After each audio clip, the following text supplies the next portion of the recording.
All right, guys, welcome back to the Tuesday directions. They're going to be very similar to yesterday because they're the same. We're still just working on getting through chapter 4. We're trying to do it rather quickly, so the easiest way to do that is these little worksheets.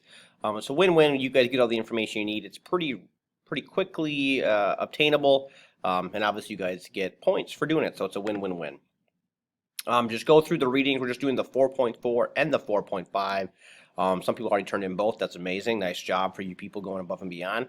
But yesterday, most of you guys probably did the 4.4 urban geography reading and then the 4.4 worksheet right here. All right. Again, we're doing 4.3. Normally, I do two things on 4.3, but since we're in distance learning, I'll kind of cut you guys the slack. So don't do 4.3. Don't do the political geography one. We already did something very similar to this.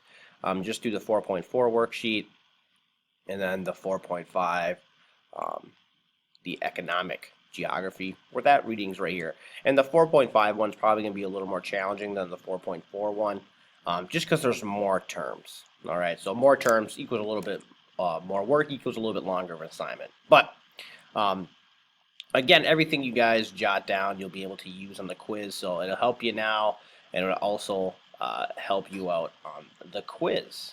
All right, so just finishing up 4.4 and 4.5 worksheets today. Tomorrow we'll review. Thursday we'll take a quiz, and then we'll kind of see where the chips lie on Friday. But that's it for me, guys. If you have any questions, feel free to email me. I'll try to help you out as best as I can. If you want to set up a 1v1 Zoom or a Google Hangout meeting, we can do that.